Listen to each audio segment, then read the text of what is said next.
Amis Maguzo maenja kanyo iriruok majodolo mag Islam midendo kaka SUPKEM wacho ni jopiny nigi pek ahinya kuom yudo kipande mano miyo gi pek mar timo ohala kata bedo josiasa ka osiro jatend piny Kenya William Ruto kuom wito chik makamago ne timo nonro ne jogo madwaro kipande e gwenge ma North Eastern. Kwa miongo kadhaa ndugu zetu katika kaskazini mashariki na jamii za Kiislamu kwa jumla wamekumbwa na changamoto kubwa katika kupata vitambulisho vya kitaifa, hali ambayo imewafanya wengi wao kuwa wahanga wa madhila ya kijamii, kiuchumi na hata kisiasa. Kane oloso gi jofwamb weche boma ma Mombasa, Maguzo nowuok oko kuom semo josiasa mane okwedo okang' makamano.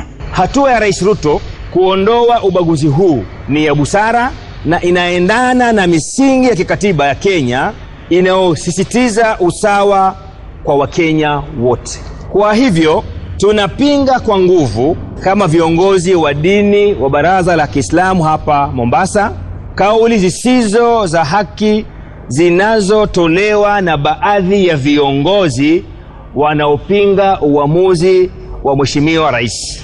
Rajab Ishmael wacho ni weche chenro makamano osebedo kadhi nyime chakre higa mokalo e kaunti ma Mombasa. Hii amri ya rais ya kwamba vetting iwe abolished haikuanza mwaka huo 2025, ilianza tangu mwaka 2024. Na hapa Mombasa hakuna vetting inafanyika tangu amri ya kwanza ya rais iliyotolewa mwaka 2024 kufanyika. Na wale viongozi ambao saizi wanaikejeli hiyo amri ya rais, kwani walikuwa kwa wapi mwaka 2024 kuizungumzia hiyo hoja wakati huo? Ne Radio Lake Victoria kwa County ma Mombasa, Anwendi Omolo.